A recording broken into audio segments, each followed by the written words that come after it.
अस्सलाम वालेकुम मुअज़्ज़िज़ असातिज़े कराम। आज हमने बच्चों को जिस हर्फ की मशक करवाई और जो हर्फ सिखाया वो है सा, सीन। सा सीन की छोटी शक्ल क्या है, उसको कैसे लिखना है, ये हमें बच्चों को ज़हन नशीन करवाना है कि सिर्फ 3 शोशे बना के उसकी जगह आगे छोड़ देनी है। ये उसकी छोटी शक्ल होगी।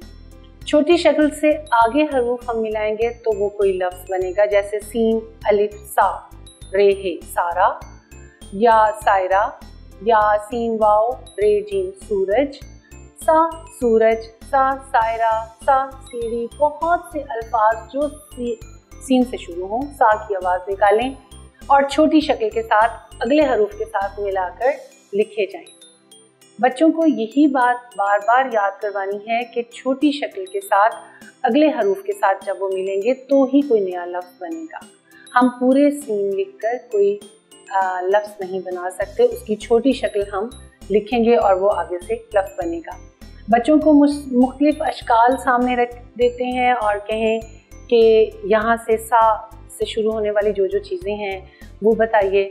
क्लास में चार्ट पर, बोर्ड पर मुख्तलिफ शक्लें बना के मुख्तलिफ चीज़ें सामने रख कर ये हम मश्क बच्चों को जब हम बार बार करवाएंगे तो यकीनन उन्हें ज़्यादा आसानी के साथ याद हो जाएगा। अलावा से हमारा लिंक जो आपको नज़र आ रहा है, इसकी वेबसाइट पर तमाम रिसोर्सेज आपको दस्तयाब होंगे। आपको किसी भी किस्म की मदद की ज़रूरत हो जो हर हवाले से आपके लिए मुआविन और मददगार साबित होंगे ये रिसोर्सेज। इंशाल्लाह ताला अगली वीडियो अगले सबक के साथ आपसे फिर मुलाकात होगी। तब तक के लिए अल्लाह हाफिज़।